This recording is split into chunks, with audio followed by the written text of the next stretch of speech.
नगे च सुरेन्द्रे च कौशिके पाद संस्पृशि निर्विशेष मनस्काय श्री वीरस्वामिने नमः। उत्तरध्ययनानि आगम के 29वें अध्ययन का 14वां सूत्र है।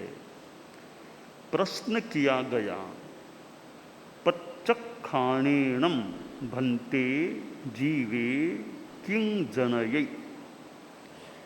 भन्ते प्रत्याख्यान से जीव क्या प्राप्त करता है। प्रत्याख्यान परित्याग कर देना, छोड़ देना, त्याग छोड़ देना, छोड़ने का संकल्प हो गया। हम कहते हैं त्याग है, त्याग है, शुरू कहते हैं तीनों वर्णों का त्याग, वो त्याग हमारा प्रत्याख्यान हो जाता है। छोड़ देना, ये छोड़ देने से परित्याग से क्या मिलता है। साधु की पर्युपासना की फल प्राप्ति की बात जो है कि कोई साधुओं की पर्युपासना करता है, उससे क्या लाभ होता है। कोई गृहस्थ साधुओं की पर्युपासना में है, बैठा है, नैकट्य में है, क्या लाभ हो सकता है। किं फला पज्जुवासना, पर्युपासना का क्या फल है। तो फल मिले तो एक यह फल मिल सकता है श्रवणे, अगर साधु वाणी का उपयोग करे तो साधु से गृहस्थ को कुछ सुनने को मिल सकता है। साधु को भी साधु से सुनने को मिल जाए। कोई साधु भी मान लो कोई अच्छे बड़े संतों के पास बैठता है, अच्छे गहरे संत हैं, तो कोई सुनने को बात मिल सकती है। कोई संस्मरण सुनाए, कोई बात बताए, शिक्षा दे कि बड़े संत हैं, इधर शादियों में बड़ी उम्र दराज बहुत देखा हुआ, गुरुदेव तुलसी का युग देखा हुआ है, ऐसे साध्वी जी हैं। कई नई साध्वियाँ हैं, नई पीढ़ी वाली ये नई पौध वाली साध्वियाँ हैं। तो बड़ी साध्वियों से पुरानी बातें, गुरुदेव तुलसी के समय यह घटना घटी, यह हुआ, और भी जीवनोपयोगी बातें मिल जाए तो यह उपासना पर्युपासना साधु की होती है, तो सुनने को मिल सकता है, ज्ञान की बातें मिल जाए। कि छोटे संत हैं उनको मान लें अभी ज्ञान सीमित है, स्वल्प है, पर बड़े संतों के पास रहते रहते सुनते सुनते अनेक जानकारियां हासिल कर सकते हैं। क्लासेज में जाते हैं, कक्षाओं में साधु साध्वियाँ जो भी टीचर्स पढ़ाने वाले हैं तो उनसे सुनते हैं, कई जानकारियां मिल सकती है। तो श्रवणे, साधु श्रवण माहन की पर्युपासना करने से एक पहला लाभ यह है कि सुनने को मिले तो मिल जाए। अब प्रश्न है, सुनने से क्या लाभ होगा। भी कान को अच्छी बातें सुनने को मिलें तो कान के यानी हमारे लिए अच्छी चीज है, अच्छी बातें सुनने को मिले। सुनते हैं तो सुनने से ज्ञान मिलता है। आचार्य श्री तुलसी, आचार्य श्री महाप्रज्ञ जी के प्रवचन कितनों ने सुने होंगे, और सुनने से ज्ञान मिल सकता है, जानकारियां मिल सकती हैं। कोई नई जानकारी मिल जाए, कोई पुरानी बात और परिपुष्ट हो जाए, हाँ यह बात पहले भी सुनी थी, आचार्य श्री ने भी यही बात बताई है, तो कन्फर्म हो गई कि मैंने संतों से जो बात सुनी थी वही बात आचार्य प्रवर के मुखारविंद से सुन ली, तो कन्फर्मेशन हो गया कि भी दो जगह से मैंने जान ली कि यह हमारे संग में ऐसे बात हुई थी। तो ज्ञान मिलता है सुनने से, श्रवणाज ज्ञानम, सुनने से ज्ञान मिलता है। आदमी सुनते सुनते बड़ा ज्ञानी बन जाए। जो वर्षों तक प्रवचन सुने, प्रायः लगातार प्रवचन सुने और ग्राहक बुद्धि से सुने, ग्रहण करने की भावना से सुने, तो सुनते सुनते तो बहुत ज्ञान इकट्ठा हो सकता है। और ज्ञान से क्या होगा? भी साधु से सुना है, ज्ञान हुआ, ज्ञानात विज्ञानम, ज्ञान से विज्ञान हो सकेगा। हेय उपादेय का विवेक, क्या छोड़ने लायक है और क्या ग्रहण करने लायक है, यह हेय उपादेय का बोध वह ज्ञान से हो सकता है। विवेक बुद्धि जाग दे, यह छोड़ने लायक चीज है, यह गलत है, पाप है, हिंसा, झूठ, चोरी, ये छोड़ने लायक हैं, हेय हैं। नव तत्वों के संदर्भ में हेय, गेय, उपादेय, पुरानी भाषा में बोलते थे छांडवा जोग, आदरवा जोग, जानवा जोग, यह पुरानी भाषा है। पान्ना की चर्चा नाम का थोकड़ा चलता था, पान्ना की चर्चा, उसमें एक लड़ी आती थी, छांडवा जोग, आदरवा जोग, जानवा जोग। नव तत्वों में यानी छांडवा जोग यानी हेय, आदरवा जोग यानी उपादेय और जानवा जोग यानी गेय। हेय, गेय, उपादेय, हेय, उपादेय, गेय। तो नव तत्वों में हेय क्या, उपादेय क्या, गेय क्या? तो गेय तो नव ही तत्व हैं, नो ही तत्व ज्ञातव्य हैं, जानने लायक हैं, समझने लायक हैं।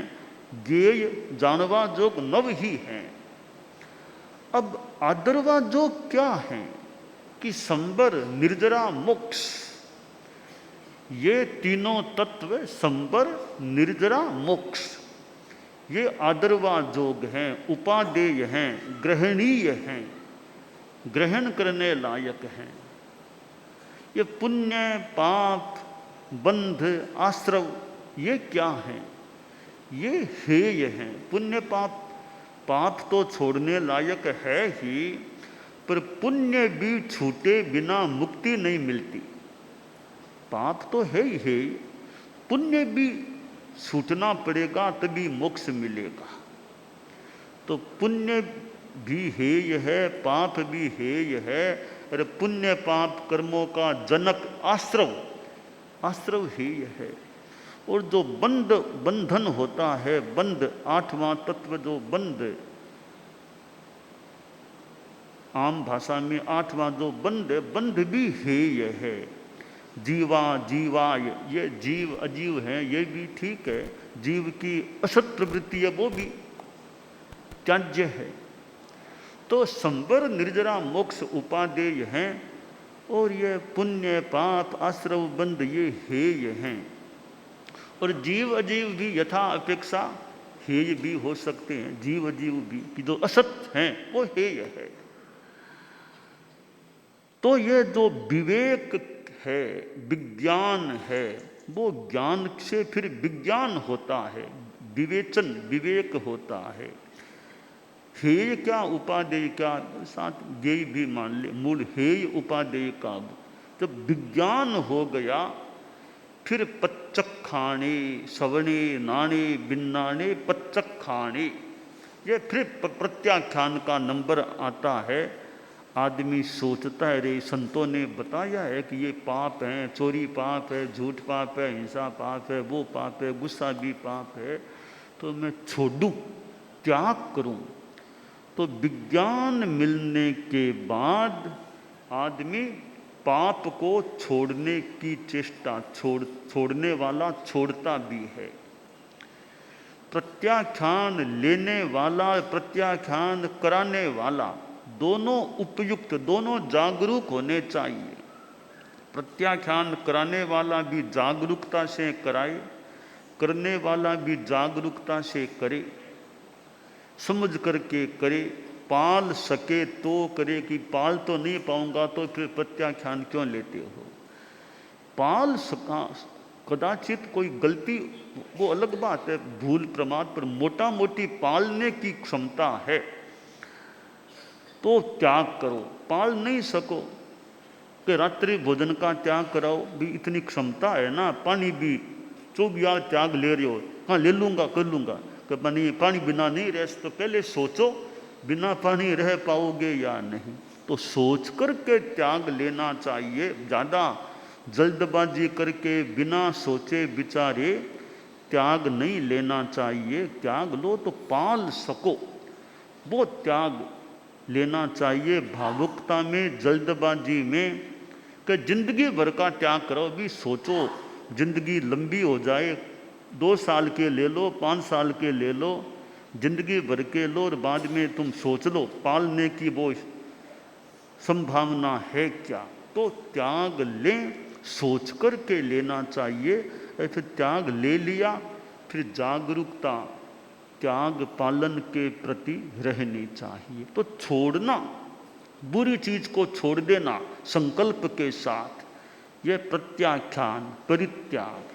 तो प्रश्न किया गया बनते, प्रत्याख्यान से जीव क्या उत्पन्न करता है, क्या प्राप्त करता है।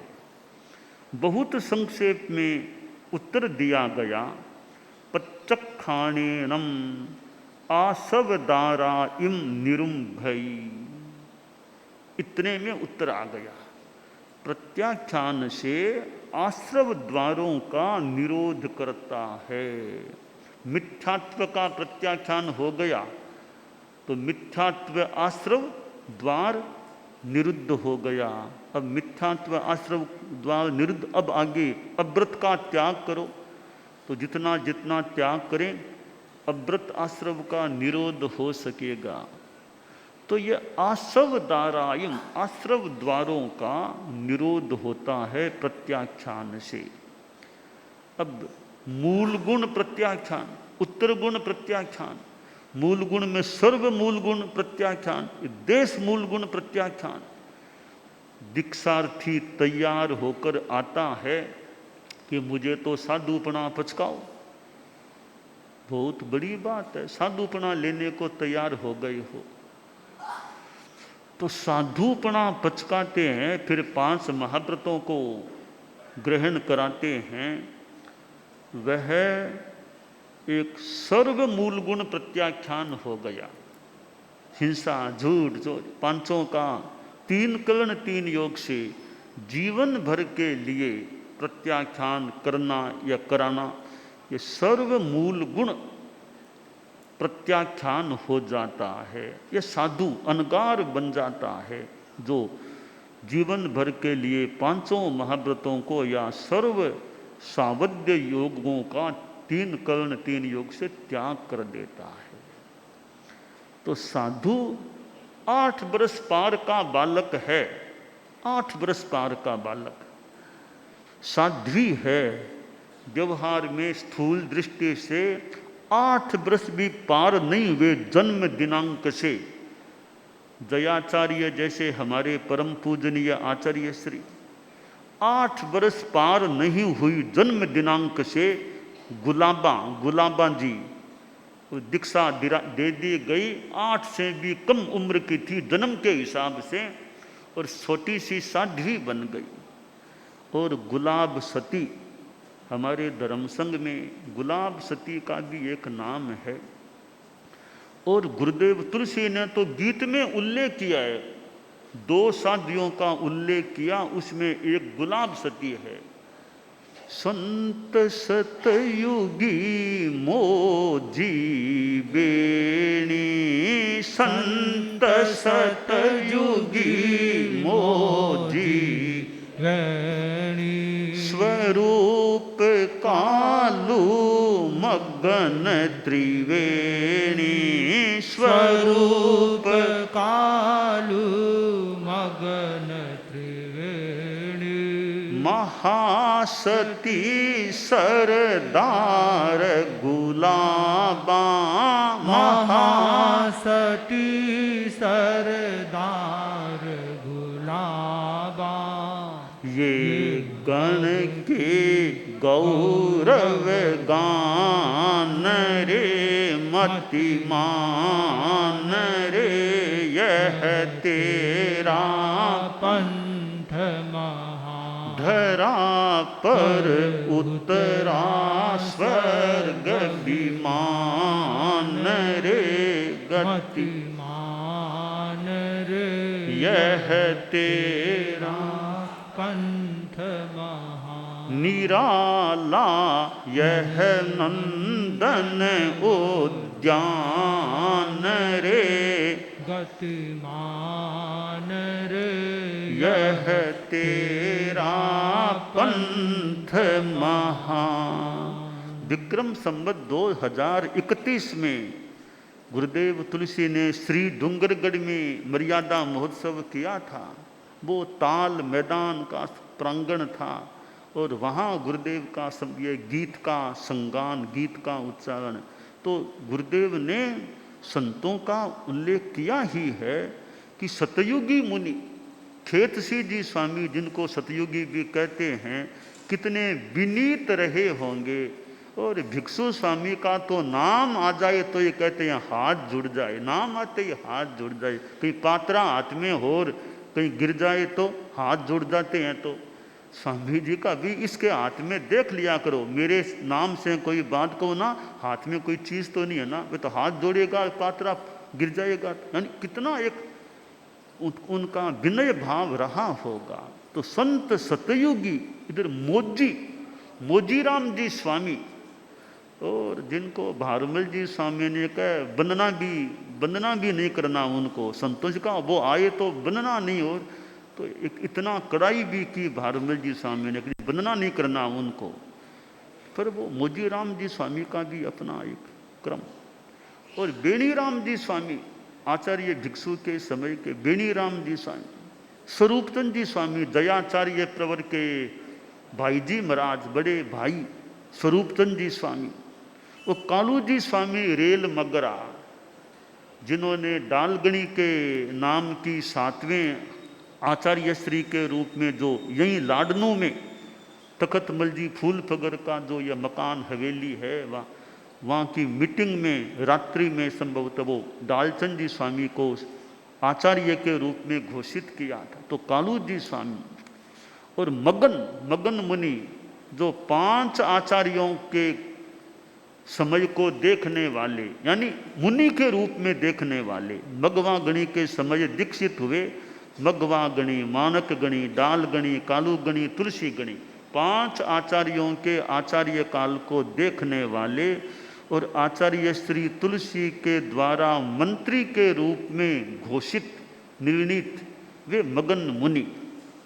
तो स्वरूप कालू मगन त्रिवेणी, इनका भी गुरुदेव ने नामोल्लेख किया। संत सतयुगी मोजी बेणी स्वरूप कालू मगन त्रिवेणी। और फिर महासती सरदार गुलाबा, गुरुदेव ने मानो ये सरदार सती का नामोल्लेख किया और गुलाबा जी का, महासती गुलाबा जी का उल्लेख किया। सरदार सती हमारे धर्म संघ की वो महासती कह देर, आज की भाषा में प्रयोग करें तो साध्वी प्रमुखा जी, ऑफिशियल साध्वी प्रमुखा जी, सरदारान जी पहले, उनके ठीक बाद गुलाबा जी महासती जी या साध्वी प्रमुखा जी बने। तो महासती सरदार गुलाबा, तो इतनी छोटी साध्वी 13 पंथ के इतिहास में कीर्तिमान है। गुलाब सती ने जितनी छोटी उम्र में दीक्षा ली, उतनी छोटी उम्र में या उनसे कम उम्र में और किसी भी चारित्रात्मा की दीक्षा नहीं हुई। तो रिकॉर्ड है गुलाब सती। तो हालांकि संत भी बहुत हुए, बालावस्था में बहुत संत दीक्षित हुए हैं, तो गुलाब सती के रिकॉर्ड को तोड़ने वाला कोई साधु नहीं हुआ आज तक तेरा पंथ के इतिहास में, जो गुलाब सती के रिकॉर्ड को तोड़ दे। बहुत हुए छोटी, कई हुए छोटी उम्र के, 9, 10, 11, 12, 13, 14 वर्ष के बहुत हुए हैं। गुलाब सती के कीर्तिमान को तोड़ने वाला कोई संत नहीं, न कोई साध्वी हुई न कोई संत हुआ। तो महासती सरदार गुलाबा, तो साधुपन ये प्रत्याख्यान, सर्व मूल गुण प्रत्याख्यान है ये। तो साधु जो ये महाव्रतों को स्वीकार कर ले, सर्व सावध्य योग का त्याग करता है, कितना बड़ा प्रत्याख्यान हो जाता है। गृहस्थ है वो सोचे भी कि साधु जितना त्याग तो हमारे लिए संभव नहीं है, इतनी क्षमता मेरे में नहीं है कि 5 महाव्रतों को स्वीकार कर लूं। तो कम से कम थोड़े थोड़े अनुव्रतों को स्वीकार कर लूं। अनुव्रतों को स्वीकार कर सकता हूं, महाव्रतों को स्वीकार नहीं कर सकता। हाँ, साधुओं की अनुमोदना करूं भी, धन्य है संतों साधियों को जो महाव्रत पालते हैं, उनको धन्य है। मैं वो नहीं पाल सकता, उतनी मेरी अभी तैयारी नहीं है। धन्य है मुनिवर महाव्रत पालते सद्भाव से, सर्व हिंसा त्याग करवे जी रहे समभाव से। है महाव्रत साध्य मेरा, किंतु वह दुस्साध्य है।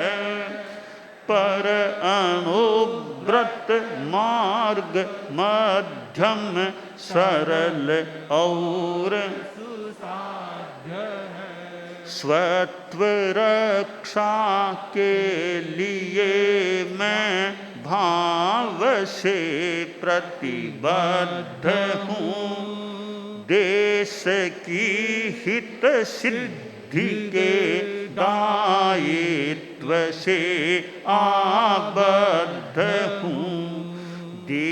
देहधारी हूँ अतः आरंभ भी अनिवार्य है, किंतु यह संकल्प जा हिंसा सदा परिहार्य है। हिंसा सदा परिहार्य है। तो गृहस्थ सोचे या सोचता है भाई कि साधुओं जितना यह त्याग ले लेना, छोटे छोटे बच्चे साधु बन जाते हैं, तो मेरे में अभी वो मनोबल नहीं है कि मैं जाकर के साधुपना पचक लूँ आचार्य वर्ग से या जैसा निर्देश हो उनसे, वो तो क्षमता नहीं है। तो फिर यह अगार धर्म, श्रावक धर्म, वो अनुव्रत का धर्म, वो मैं स्वीकार कर सकता हूँ कि पूरी हिंसा झूठ आदि नहीं, एक सीमा तक हिंसा झूठ आदि का मैं त्याग कर सकता हूँ। तो वह अनुव्रत है, तो अनुव्रत लेता है वह भी प्रत्याख्यान है, वह देश मूल गुण प्रत्याख्यान हो जाता है। शिक्षा व्रत लें, गुण व्रत लें, वो फिर उत्तर गुण में आ जाते हैं। साधु भी त्याग प्रत्याख्यान और अनागत आदि त्याग करे, वो उत्तर गुण में प्रत्याख्यान में। तो साधु का यह बड़ा त्याग होता है कि वह महाव्रतों को स्वीकार करने वाला बन जाता है। तो इससे बड़ा लाभ क्या है? आश्रव द्वारों का निरोध कर देता है। कर्म के आगमन जितनी सीमा तक वो त्याग है, जितने आश्रव जितनी मात्रा में रुकते हैं, उतना उतना आश्रव द्वार निरुद्ध हो जाता है। तो जो चारित्रात्माएं हैं वो तो धन्य है। कईयों ने बचपन में ही दीक्षा ले ली है, कईयों ने युवा अवस्था में ली, कईयों ने कोई प्रौढ़ावस्था या वृद्धावस्था में दीक्षा ली है। ठीक है, जब जागे तभी सवेरा। तो कई प्रकार के हमारे धर्म संघ में साधु दीक्षित हुए हैं, साध्वी जी भी हुए हैं। कोई थोड़ी उम्र आने के बाद, कोई एकदम बालिका अवस्था में, छोटी उम्र में दीक्षित होने वाले, कई थोड़ी सी उम्र आने के बाद, तो जब जागे जागे तभी सवेरा। तो यह जागे तभी सवेरा पर हमारी व्यवस्था भी है कि हर किसी को दीक्षा दें न दें। अब हमारे की इतनी उम्र के बाद किसी को दीक्षा नहीं देना तो न भी दें, तो हमारी अपनी व्यवस्थाएं हैं। फिर सामने वाले की तैयारी, भावना, दोनों ही बातें हैं। और प्रतिक्रमण याद किया या नहीं किया, कि साधुपना ले लूँगा, फिर प्रतिक्रमण याद करो। पहले उम्र आ गई, कह 75 आ गई, फिर दीक्षा कोई पुरुष है मान लो, सोच लें, प्रतिक्रमण याद पहले करके सुनाओ संतों को। प्रतिक्रमण वो पास हो जाओ प्रतिक्रमण, या फिर मैं खुद सुन लूँ, पास हो गए, फिर आगे हम अब दीक्षा की बात सोचें।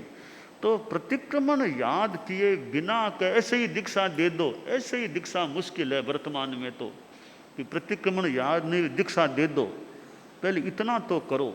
25 बोल जानते हो या नहीं, नव तत्व को ओढ़ो। नव तत्व क्या चीज है, जीव क्या, अजीव क्या, पुण्य थोड़ा, इनको ओढ़ो, समझो। तो दीक्षा लेने से पहले नव तत्व ओढ़ खाई ने दीक्षा देनी, पहले नव तत्वों का ज्ञान तो करो।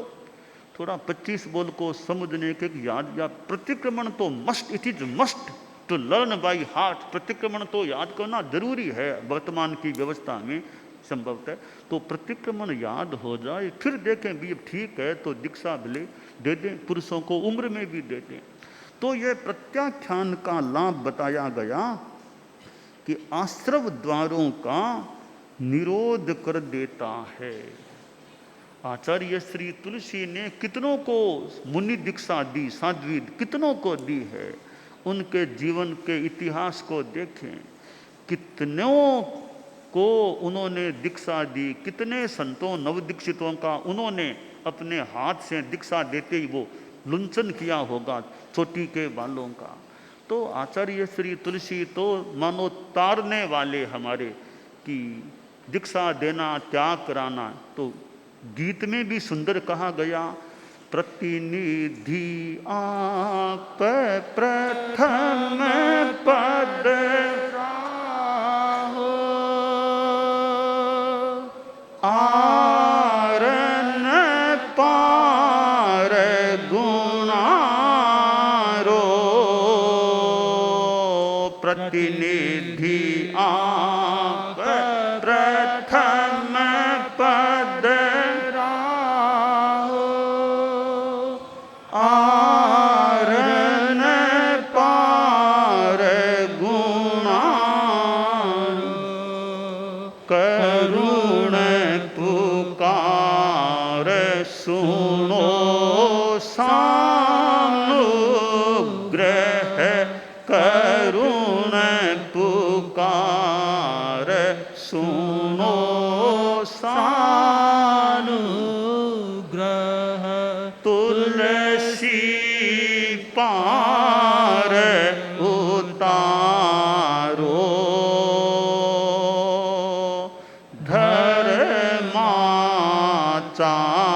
धर्माचार्य मुझ तारो, मैं लीनो शरण तुम्हारो, है और न कोई चारो, धर्माचार्य मुझ तारो। तो मानो भक्त कहता है धर्माचार्य से कि मुझे तारो, आप तारने वाले, आप तो तीर्थंकर के प्रतिनिधि हैं, पर आपके गुणों का मैं क्या व्याख्यान करूं, मानो आर पार नहीं आपके गुणों का, हे धर्माचार्य प्रवर। तो मेरी करुण पुकार को आप सुनिए, तुलसी पार उतारो, तो हमें पार उतारिए। तो हमारे देखने में कालुगणी तक को तो हम मतलब प्राय हम चारित्रात्माओं में दीक्षा के बाद कालुगणी को देखने वाले तो कोई अभी धर्मसंघ में कोई साधु साध्वी कोई नहीं है। दीक्षा के बाद जिन्होंने कालुगणी के दर्शन किए हों, पर गुरुदेव तुलसी के दर्शन तो हमने किए हैं। आचार्य श्री महाप्रज्ञ जी के दर्शन हमने अतीत में किए हैं। तो आचार्य श्री महाप्रज्ञ जी ने भी कईयों को दीक्षाएं प्रदान की हैं, दीक्षाएं दी और प्रवचन आदि से मानो एक ज्ञान प्रदान करने का एक उपाय किया, प्रयास किया। तो धर्माचार्य हैं जो चतुर्विध धर्म संघ के शास्ता कि धर्माचार्य हैं, वो साधु साधियों के तो मान लो शास्ता हैं ही, क्योंकि साधु साधियों को तो विहार किधर करना भी धर्माचार्य का जो निर्देश, चतुर्मास कहाँ करना आदि आदि, दीक्षा भी देना हो, कोई दीक्षा आचार्य तो देते हैं। वैसे साधु साध्वियाँ भी दीक्षा दे सकते हैं, आचार्यों की अनुमति हो अनापत्ति हो, पर दीक्षा दें आचार्य के नाम से भी। गुरु तुम्हारे आचार्य श्री हैं, मैं गुरु नहीं हूँ, मैं गुरुणी नहीं हूँ, गुरु तो आचार्य श्री ही हैं। मैं उनके निर्देश या जैसी व्यवस्था है दीक्षा देने वाले हम हैं, पर यह संपत्ति तो आचार्यों की होगी, मालिकाना हमारा नहीं, गुरु हम नहीं, शिष्य तुम मेरे नहीं, तुम गुरुदेव के ही शिष्य हो, आचार्य श्री के ही शिष्य हो। तो दीक्षा देना वो भी आचार्य के नाम से देना। तो यह दीक्षा दूसरे दे सकते हैं, यथा विधि यथा निर्देश 11 में दीक्षा हो सकती है, पर वो मालिका यानी वो शिष्य तो आचार्य के ही हैं, शिष्य शिष्या आचार्य के हैं कि। और अब साध्वी प्रमुखा जी भी हैं, कभी यूँ तो इतनी साध्वियाँ हैं, तो भाई पर के शिष्या की बात आए तब एक बार आपके प्रसंग भी है कि शिष्या कुछ नहीं, हमारी शिष्या ही नहीं होती। 13 पंथ में हमारी जो व्यवस्था है कि शिष्या हमारी कोई, आपके प्रसंग घटित हुआ था, प्रसंग आपको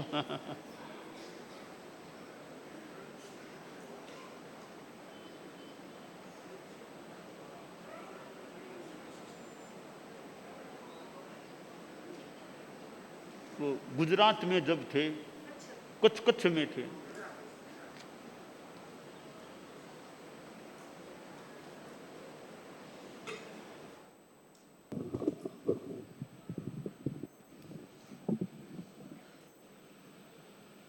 भंते परम पूज्य आचार्यवर कच्छ की यात्रा कर रहे थे और कच्छ की यात्रा में हमने अनेक नए दृश्य देखे।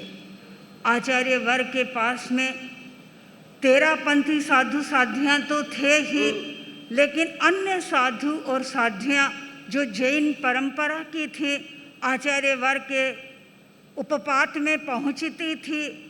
कई बार हम देखते आचार्यवर के सामने अपनी समस्याएं रखती और कई बार ये भी निवेदन करती कि गुरुदेव आप हमें हित शिक्षा फरमाएं, और आचार्यवर भी उन्हें इतनी अच्छी हित शिक्षा फरमाते मानो हम लोगों के लिए कुछ कह रहे हैं। तो ऐसा लगता इतना आत्मीय वातावरण बना हुआ था।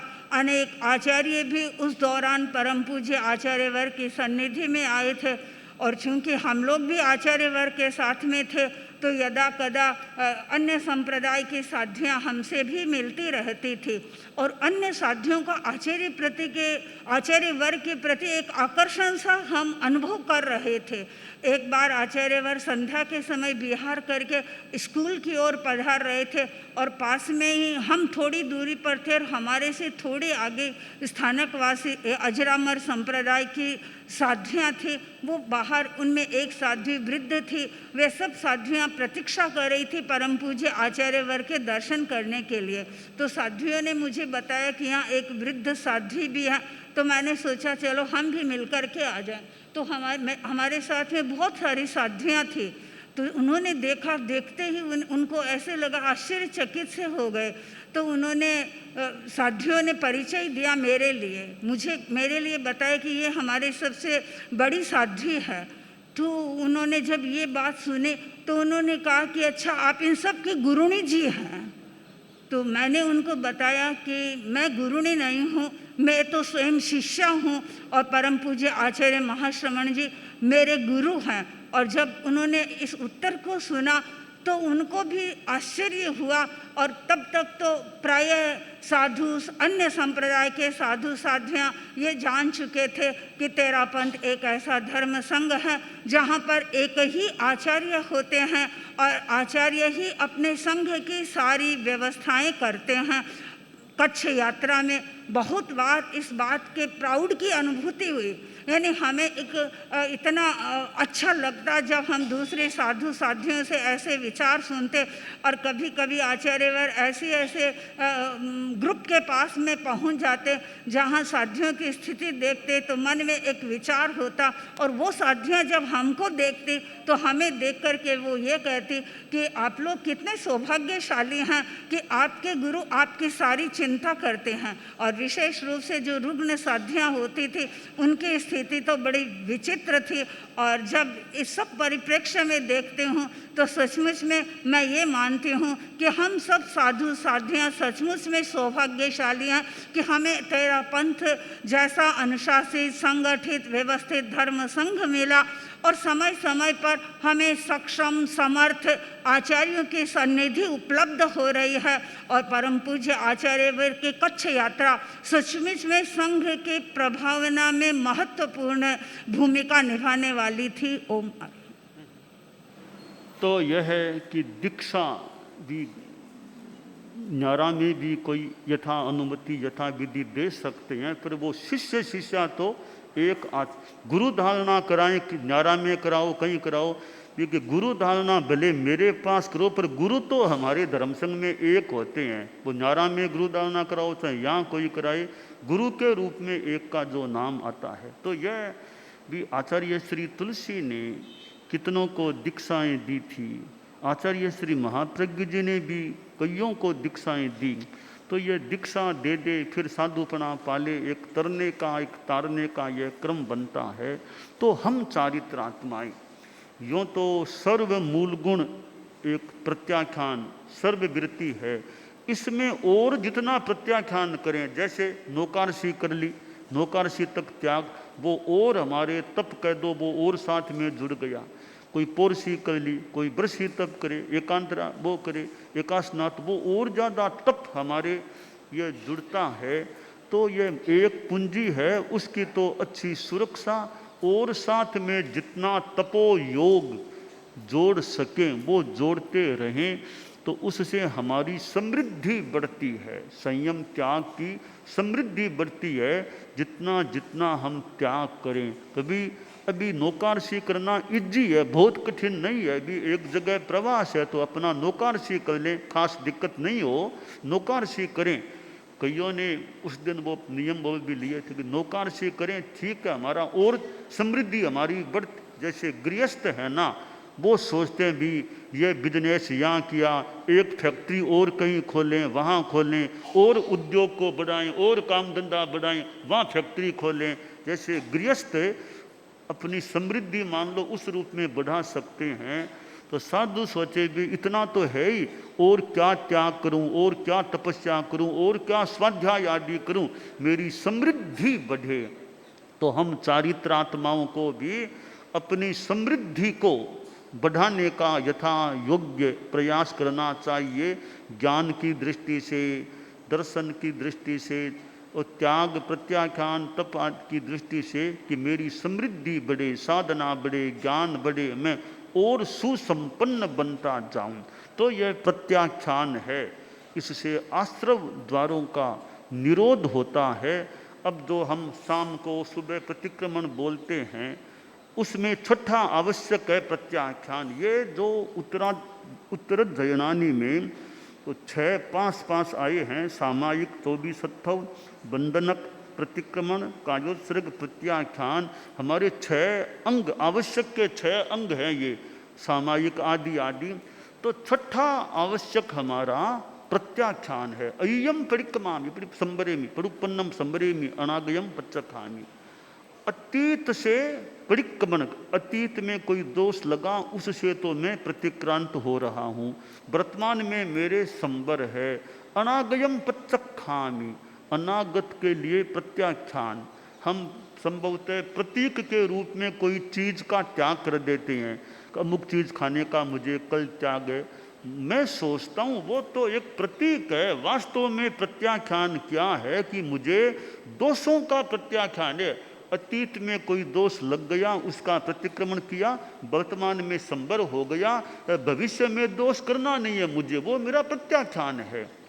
तो वो एक अनागत में दोष नहीं करने का वो संकल्प हो रहा है, संकल्प रिपीट हो रहा है, तो वो अनागत का प्रत्याख्यान अनुमानित हो रहा है। हम प्रतीक के रूप में एक चीज का भी कोई त्याग करते हैं। यहाँ भी एक चिंतन की बात है कि जैसे पक्षी है, पक्षी का प्रतिक्रमण करना है तो आगामी पूरे पक्ष के लिए या अगली पक्षी तक मान लो एक चीज का त्याग कर दिया, तो साथ में दैवसिक त्याग और साथ में करना कि नहीं करना, साथ में दैवसिक भी जो रोज करते हैं एक, तो वो भी करना, पक्षी का और करना।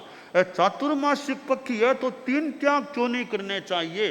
चातुर्मासिक पक्षी का अलग त्याग करें, पक्षी बोल के अलग करें, दैवसिक रोज वो अलग करें, तो यूँ तो 3 प्रत्याख्यान हो तो कैसा रहे कि रोजमर्रे में तो एक है। क्योंकि अगर चातुर्मासिक पक्षी आई और हमने 4 महीनों के लिए त्याग तो कर दिया, हम क्या बोलते हैं देवसियम चाउमासियम पक्षियम, तो दैवसिक त्याग तो करना चाहिए ना साथ में।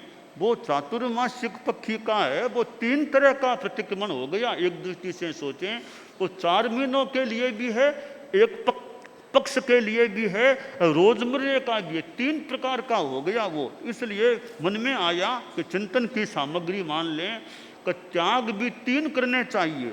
चातुर्मासिक पक्षी का अलग त्याग करें, एक चीज पक्षी वाला अलग करें, दैवसिक का कल के एक और त्याग करें, तो हमारा वो चातुर्मासिक पक्षी का, क्योंकि देवसियम चाउमासियम 3 चीजें, दैवसिक भी है, वरना देवसियम क्यों बोलते हैं फिर?